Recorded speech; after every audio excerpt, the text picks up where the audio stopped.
decía, el tema del día en este momento a nivel mundial es esta cumbre que se está celebrando en Turquía después de este golpazo absolutamente inesperado que fue la Operación Telaraña, este ataque simultáneo coordinado contra 5 bases aéreas rusas, algunas hasta 4.000 kilómetros dentro de territorio ruso, que Ucrania planificó durante 1 año y medio y que le demuestra a Rusia que, a pesar de la inferioridad indiscutida de condiciones militares por parte de Ucrania, está aún en condiciones de causarle dolores y daños importantes a su infraestructura militar. Pero esto es Estambul, es el lugar donde se juntan por segunda vez las delegaciones rusas y ucranianas, que volvieron, como ustedes saben, a mantener un diálogo directo después de lo que había pasado hace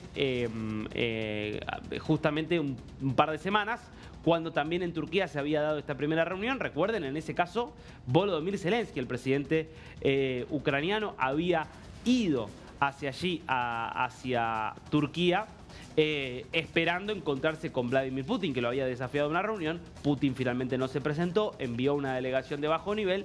Lo cierto es que esta reunión que se mantuvo hoy es la respuesta a las amenazas que venía realizando Donald Trump, el presidente de Estados Unidos, que seguía realmente de alguna manera bastante molesto por cómo Putin, cuando hablaba con Trump, le decía: sí, yo quiero la paz, quiero una negociación, y cuando llegaba el momento de sentarse a negociar, realizaba ataques, uno mayor que el anterior.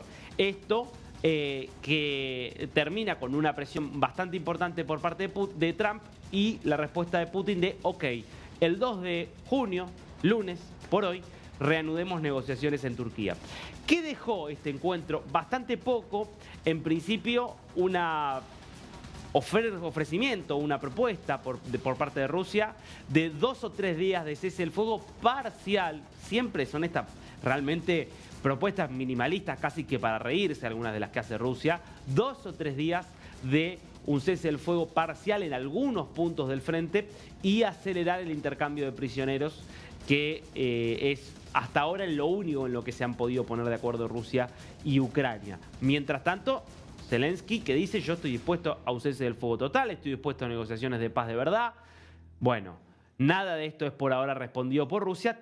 Obviamente todo a la espera de qué puede cambiar a partir de lo que fue la Operación Telaraña, de la que ahora te voy a estar contando detalle por detalle cómo se planificó, en qué consistió y qué puede modificar del escenario. Pero quiero que escuches lo que decía hace instantes nada más el presidente justamente de Ucrania, Volodymyr Zelensky, respecto de esto, de lo que ha dejado de forma preliminar este encuentro en Estambul. Talks in Istanbul just ended, and I'm waiting for the Minister of Mayor full report. They exchanged documents through the Turkish side, and we are preparing a new release of prisoners of the war. Today we see the situation clearly. If Russia turns the Istanbul meeting into an empty talk, there must be a new level of pressure, new sanctions, and not just from Europe. We need to work on joint sanctions at the G7 level, including with the United States and with everyone in the world who wants peace. It's very, very important that each of our partners supports this exact approach. Bueno, la sensación que tiene Zelensky, por supuesto, es la sensación que tiene todo el mundo, y es que Rusia no tiene interés en negociar. Y lo que hay que entender, más allá, insisto, de estas propuestas ridículas, de vuelta, todavía Ucrania no respondió, pero es muy difícil responder a una propuesta de 2 o 3 días de tregua parcial, encima, en algunos puntos del frente. Es como lo que fue en su momento la propuesta de una tregua, pero solo para la infraestructura energética, o la propuesta de una tregua de 72 horas, pero que coincidía con el desfile del Día de la Victoria en Rusia. Es decir, todas cuestiones que dan la sensación de ser formas de mantener vivas las negociaciones, o el simulacro de negociación, sobre todo ante la mirada y la exigencia de Donald Trump, que está diciendo tienen que negociar, pero todas formas de mantener un simulacro, en definitiva, porque no hay ninguna negociación real, que supone estar dispuesto a entregar algo a cambio de la detención de las operaciones. Claro, uno diría: ¿Rusia va a cambiar algo a partir de la operación Telaraña? No sé, pero es muy probable que para Ucrania sea la confirmación de que no tiene sentido rendirse, de que aceptar hoy las condiciones que está planteando Rusia, que es esencialmente que deje de combatir, que admita que Rusia es quien posee y tiene la soberanía sobre todos los territorios ocupados, sería casi suicida cuando aún, incluso teniendo en cuenta la desventaja militar, cuando aún está en condiciones de hacer golpes como el que le propinó ayer en esto que se ha dado en conocer, Operación Telaraña. Yo quiero que veamos primero parte de lo que fue esta operación, algunos de los estallidos. En concreto, te voy contando mientras vamos viendo las imágenes. Ucrania logró, después de 1 año y medio de planificación, coordinar una operación por el cual 5 bases aéreas militares de Rusia fueron atacadas al mismo tiempo. ¿Qué buscaron atacar? Estas aeronaves que estás viendo allí. Tu-95 y Tu-92 principalmente. ¿Qué son? Bombarderos. ¿Qué significa que son bombarderos? Que son los aviones que se utilizan para lanzar las bombas de mayor porte. Esto incluye bombas atómicas e incluye misiles cruceros, es decir, las bombas y misiles de mayor alcance. Son 41 aeronaves de este tipo las que quedaron completamente inhabilitadas a partir de este ataque exitosísimo que realizó Ucrania. Esto no significa que ya no tiene más bombarderos Rusia, por supuesto, porque tiene un arsenal fenomenal, pero fijaos, ¿podemos escuchar con audio? ¿Esto lo tenemos? Este es un soldado ruso, no tenemos el audio, pero es un soldado ruso que te está mostrando en la base, fíjate, 1, 2, 3, 4, todos los aviones que quedaron destruidos. ¿Cómo quedaron destruidos? Bueno, básicamente a partir de 117 drones. 117 drones que fueron desperdigándose por distintos puntos del territorio ruso. Y claro, la pregunta es, pero si Ucrania envía hoy drones, sobre todo un enjambre de 117 drones, desde el territorio ucraniano, esto es rápidamente interceptado y registrado por los sistemas de defensa antiaérea de Rusia y alguno podrá llegar a su objetivo, pero no hay forma de que con 117 drones se pueda destruir 41 aviones, y sobre todo aviones estratégicos como este. ¿Sabes lo que hizo Ucrania? Y por eso fue una planificación que requirió mucho de inteligencia, mucho de estudio. Ucrania logró introducir estos drones, que ahora los vas a ver en alguna imagen, pues son muy chiquititos, en camiones. Camiones que se hacían pasar como camiones de carga, que la mayoría ingresaron desde Kazajistán. Ahí podés ver justamente, mira esta imagen. Ahí ves cómo estos drones salían de los camiones. Camiones que estaban hechos especialmente con techos retráctiles, que justamente se retiraban y permitían que todos estos drones salieran, ya estando en territorio ruso. Ingresando, insisto, ni siquiera desde la frontera ucraniana. Estos camiones ingresaron desde la frontera de Kazajistán. Y es más, hay indicios de que en realidad los componentes de los drones ingresaron a través de Kazajistán, pero los ucranianos lograron, en un acto de guerra, de guerrilla directamente, crear fábricas para preparar estos drones dentro del territorio ruso. Es decir, dentro del territorio ruso los armaron los drones, dentro del territorio ruso cargaron estos camiones y desde allí llevaron por tierra los camiones hasta posiciones estratégicas y entonces iniciaron la operación, los techos se corrieron y los 117 drones empezaron a correr. Lo que estás viendo acá es cuando los rusos se dan cuenta de que desde estos camiones salían los drones, cómo trataban de, con piedras, con palos, de evitar que estos drones ascendieran y llegaran al blanco. Como sabemos, mucho éxito no tuvieron. Además, tuvo una altísima dosis de tecnología de avanzada, porque los drones no estaban operados de forma remota como es lo habitual, que es que los drones estén manejados a control remoto desde centrales operativas. No, eran drones autónomos entrenados con inteligencia artificial, que ya tenían cargados los mapas, que sabían el recorrido que tenían que realizar para llegar a las distintas bases aéreas, las 5 bases aéreas afectadas, y que ya tenían identificados, porque tenían las imágenes cargadas, los bombarderos, los aviones que tenían que atacar. Vos fijate el nivel de sofisticación del que estamos hablando.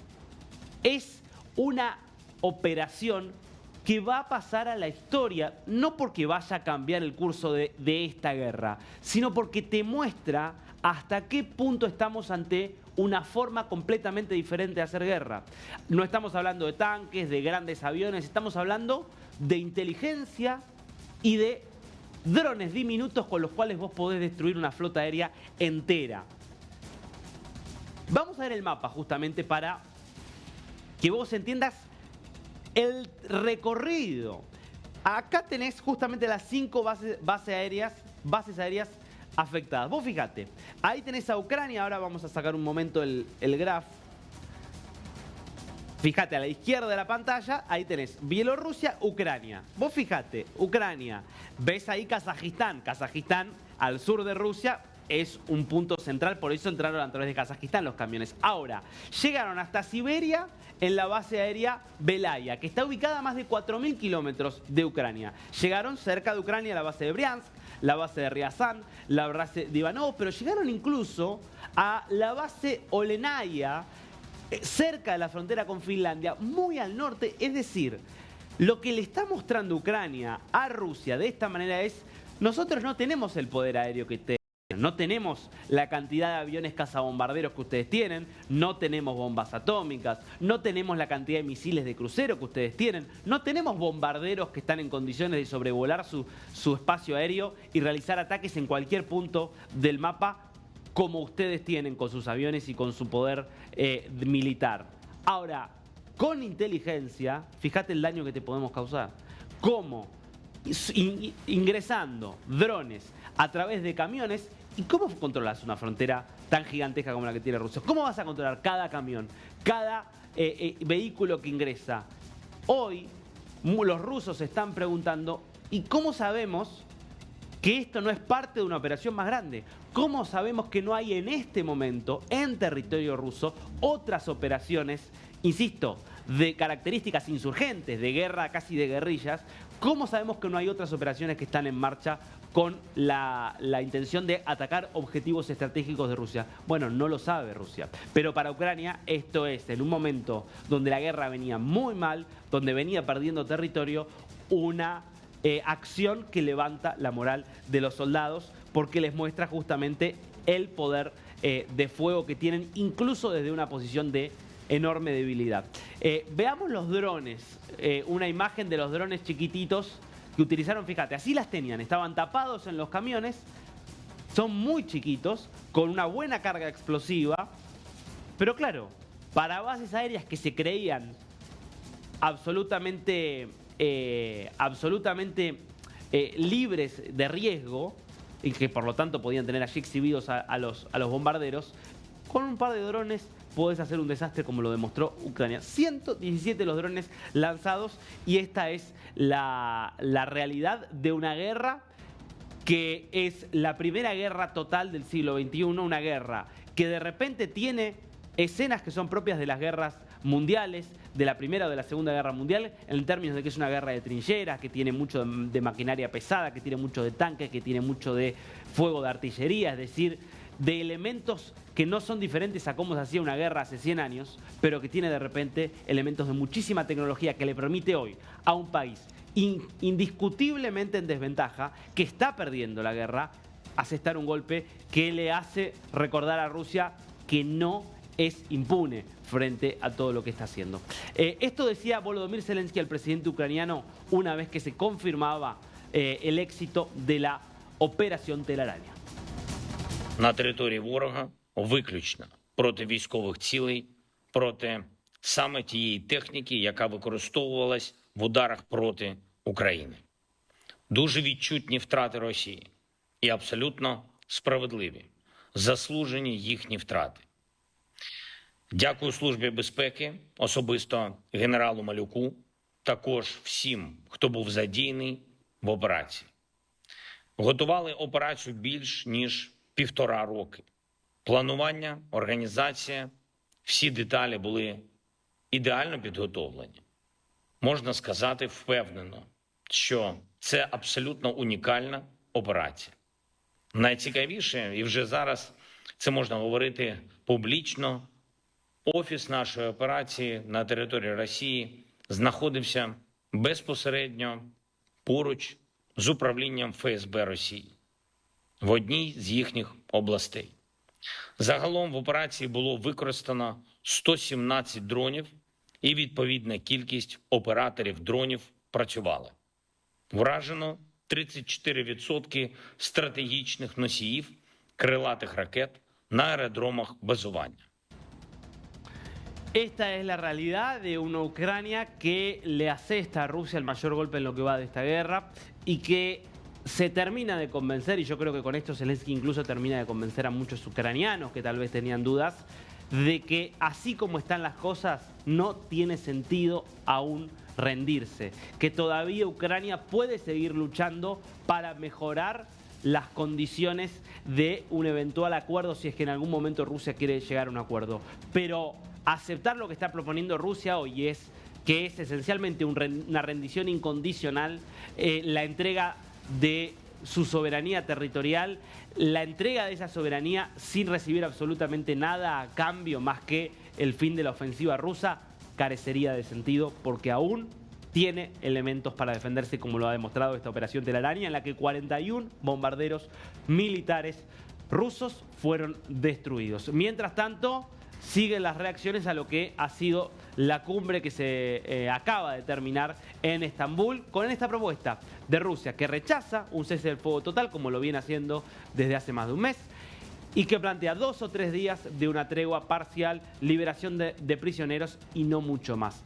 Ucrania, por su parte, lo que está planteando es que sigan las negociaciones y que se vuelvan a reunir entre el 20 y el 30 de junio, pensando en ver si es posible que algo cambie. Por ahora, todas las señales son claras. Rusia no quiere negociar absolutamente nada. Ucrania ahora se siente por lo menos con fuerza para tratar de seguir luchando para que el día en que Rusia quiera negociar pueda conseguir un mejor acuerdo.